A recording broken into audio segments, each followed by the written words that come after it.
Assalamualaikum warahmatullahi wabarakatuh. Perkenalkan, nama saya Yunia Sarastin. Di sini saya akan mempresentasikan lembar kerja unjuk keterampilan guna menyelesaikan tugas dari karir. So, check this out. Di sini, saya akan mempresentasikan terlebih dahulu tentang modul pembelajaran.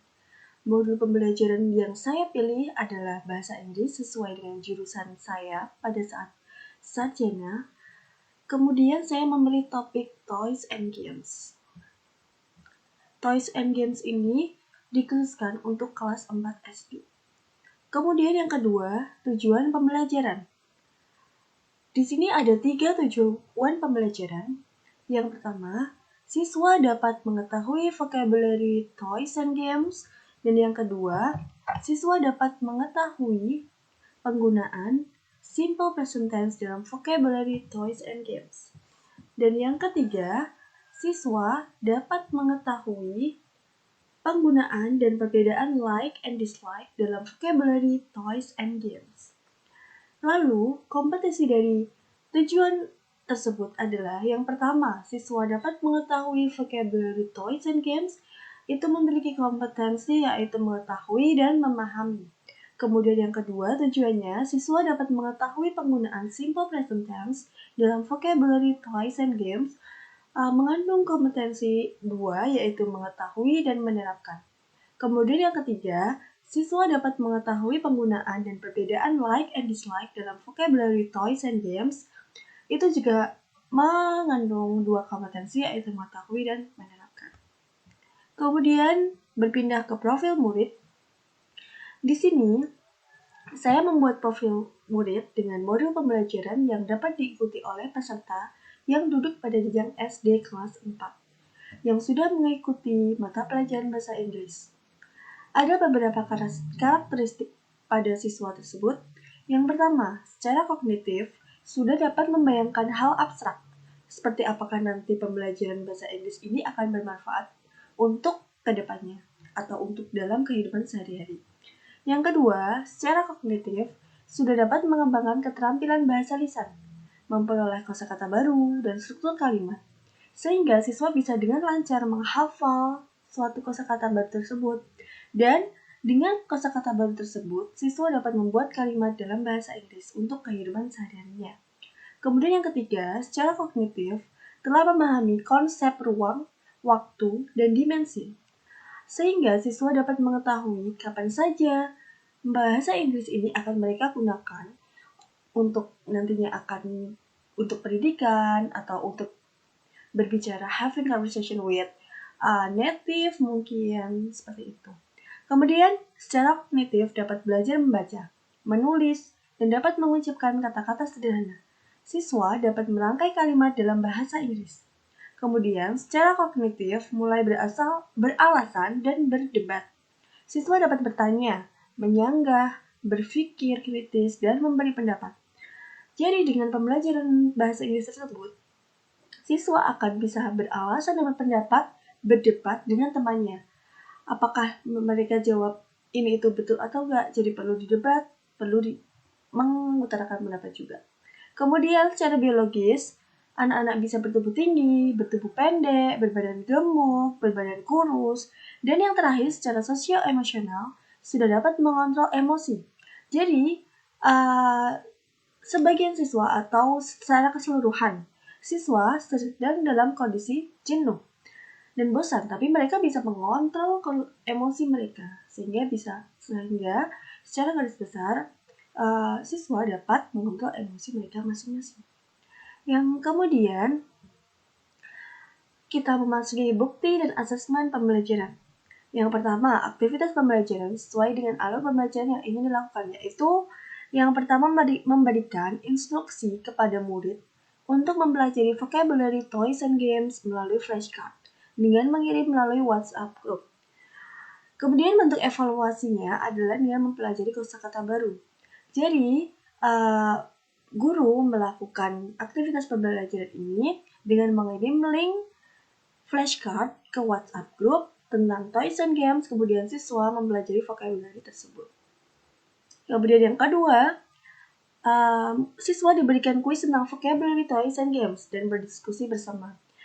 Evaluasinya adalah dengan memberikan kuis kepada siswa melalui aplikasi Zoom dan kemudian kuisnya terletak pada Quizizz.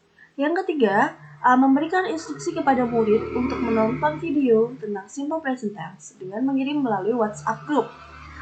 Jadi, evaluasi dari aktivitas ini adalah mempelajari simple present tense. Kemudian yang keempat, guru menjelaskan lebih lanjut terkait simple present tense dan melakukan sesi tanya jawab. Evaluasi dari kegiatan ini adalah dengan kuis, yaitu dengan menampilkan di LCD dengan menggunakan perantara aplikasi Quizizz. Aktivitas ini dilakukan pada saat tatap muka di kelas. Kemudian aktivitas kelima, guru memberikan tugas tentang simple present tense. Aktivitas ini dengan evaluasi memberikan kuis melalui aplikasi psikologi dan Padlet. Nah, yang kemarin-kemarin aktivitas sebelumnya dengan menggunakan Quizizz, aktivitas ini yang sekarang menggunakan Padlet. Kemudian aktivitas yang kelima, memberikan instruksi kepada murid untuk menonton video tentang like and dislike dengan mengirim melalui WhatsApp group. Dengan evaluasinya mempelajari like and dislike tersebut. Kemudian yang ketujuh, guru menjelaskan lebih lanjut terkait like and dislike dan melakukan sesi tanya jawab. Evaluasi yang dilakukan adalah dengan kuis melalui aplikasi Zoom dan Google Form. Kemudian kita memasuki materi belajar. Di sini saya memilih beberapa topik. Yang pertama, pengenalan vocabulary toys and games. Alur aktivitasnya yaitu dengan memberikan instruksi kepada murid untuk mempelajari vocabulary toys and games melalui flashcard dengan mengirim link melalui WhatsApp group. Hal ini dilakukan dengan asinkronus, yaitu dengan mengirim flashcard, link flashcardnya tentang vocabulary toys and games. Ini siswa melakukan aktivitas di rumah. Jadi link tertera di situ ya. Kemudian tautan bahan ajar yang digunakan yaitu dengan satu YouTube, kemudian WhatsApp dengan durasi 10 menit. Kemudian aktivitas yang kedua, murid diberikan kuis tentang vocabulary toys and games dan berdiskusi bersama. Ini masih dengan topik yang sama yaitu toys and games, yaitu dengan tatap muka daring melalui Zoom bisa dilakukan di rumah. Dan bahan ajar yang digunakan yaitu Zoom dan Quizizz. Durasinya adalah 30 menit. Kemudian kita masuk ke topik yang kedua. Di sini ada tiga aktivitas. Yang pertama, memberikan instruksi kepada murid untuk menonton video tentang simple present tense dengan mengirim melalui WhatsApp group. Kemudian siswa melakukan ini di rumah dengan menonton video tentang simple present tense. Dan bahan ajar yang digunakan ada dua, yaitu YouTube dan WhatsApp. Durasinya yaitu 15 menit. Kemudian aktivitas selanjutnya, guru menjelaskan lebih lanjut terkait simple present tense dan melakukan sesi tanya jawab. Kegiatan ini atau aktivitas ini dilakukan tatap muka di sekolah. Guru menggunakan bahan ajar Quizizz. Jadi aktivitas ini dilakukan dengan sinkronus dengan durasi 20 menit. Kemudian aktivitas yang ketiga di topik 2 yaitu guru memberikan tugas tentang simple present tense. Hal ini bisa dilakukan di rumah dengan menggunakan aplikasi psikologi dan tugasnya berada di Padlet. Jadi psikologi itu hanya sebagai perantara untuk mengirim link Padletnya dan kuisnya terletak di Padlet. Hal ini akan dilakukan dengan durasi 15 menit. Kemudian topik yang ketiga yaitu penggunaan like dan dislike dengan tema toys and games. Aktivitas yang pertama memberikan instruksi kepada murid untuk menonton video tentang like and dislike. Kemudian dengan mengirim melalui WhatsApp group, mengirim link video di WhatsApp group, yaitu dengan cara dilakukan di rumah dan ada dua bahan ajar yaitu YouTube dan WhatsApp dengan durasi 15 menit. Dan aktivitas yang terakhir masih di topik ketiga yaitu like and dislike. Guru menjelaskan lebih lanjut terkait like and dislike dan melakukan sesi tanya jawab bersama murid. Hal ini bisa dilakukan melalui sinkronus dengan tatap muka secara daring di Zoom dan dilakukan di rumah. Jadi bahan ajar yang digunakan ada dua yaitu Zoom dan Google Form. Durasi yang digunakan adalah 30 menit. Cukup sekian dari saya.